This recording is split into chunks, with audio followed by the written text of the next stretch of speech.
Right అండి. Next question చూద్దాం. ఏమన్నాడు?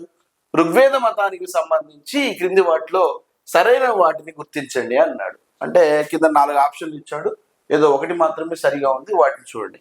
ఆప్షన్ 1 ఏమన్నాడు?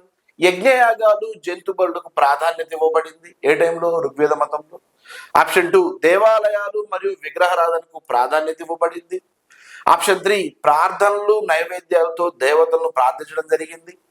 ఆప్షన్ 4 త్రిమూర్తులను అత్యున్నత దేవతలుగా పూజించడం జరిగింది. ఈ 4 ఆప్షన్లు ఇచ్చాడు. భారతదేశంలో ఎప్పుడైతే ఆర్యులు ఎంటర్ అయ్యారో ఆర్యులు యొక్క వేద సాహిత్యాన్ని 2 రకాలుగా తీసుకున్నారు. ఒకటి ఋగ్వేద కాలము. ఏ కాలం అండి? ఋగ్వేద కాలం. 2 మలివేద కాలం. ఏ కాలం అండి? మలివేద కాలం. ఎప్పుడు వస్తుంది ఋగ్వేద కాలము? ఓకేనా, మనకి 1500 నుంచి 1000 బీసీ వరకు, ఓకేనా, 1000 నుంచి 600 బీసీ వరకు మలివేద కాలం ఉంటుంది. ఓకేనా. అయితే ఋగ్వేద మతానికి దీంట్లో ఏది కరెక్ట్ అయిందని అడిగాడు. నిజానికి ఋగ్వేద కాలంలో యజ్ఞయాగాలు జంతు బలులకు ప్రాధాన్యత లేదు. ఋగ్వేద కాలంలో యజ్ఞయాగాలు ఇంకా స్టార్ట్ కాలేదు.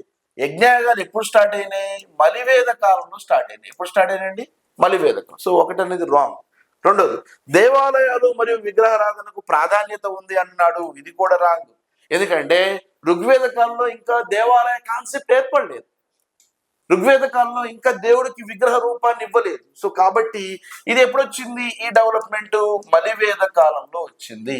So this is also wrong. Next 3ది ప్రార్థనలు నైవేద్యాలతో దేవతలను ప్రార్థించడము. కరెక్ట్ ఆన్సర్ అండి. ఎందుకంటే ఋగ్వేదంలో మొట్టమొదటిసారిగా 1028 శ్లోకాలు బయటపడ్డాయి. ప్రార్థనలు 1028 శ్లోకాలు, 1028 దేవతలకు సంబంధించినటువంటివి. సో శ్లోకాలు వచ్చింది కాబట్టి ఆటోమేటిక్ ఏమొస్తుంది? ప్రార్థనలు. వాళ్ళు పూజించేటువంటి ప్రకృతి దేవతలకు ఏమిచ్చారు? నైవేద్యాలు ఇచ్చారు. సో ప్రార్థనలు నైవేద్యాలు ఎప్పుడే స్టార్ట్ అయినాయి? ఋగ్వేదంలోనే స్టార్ట్ అయినాయి. సో 3rd అనేది రైట్ ఆన్సర్. 4th అనేది రాంగ్ ఆన్సర్. 4th ఏమవుతుంది?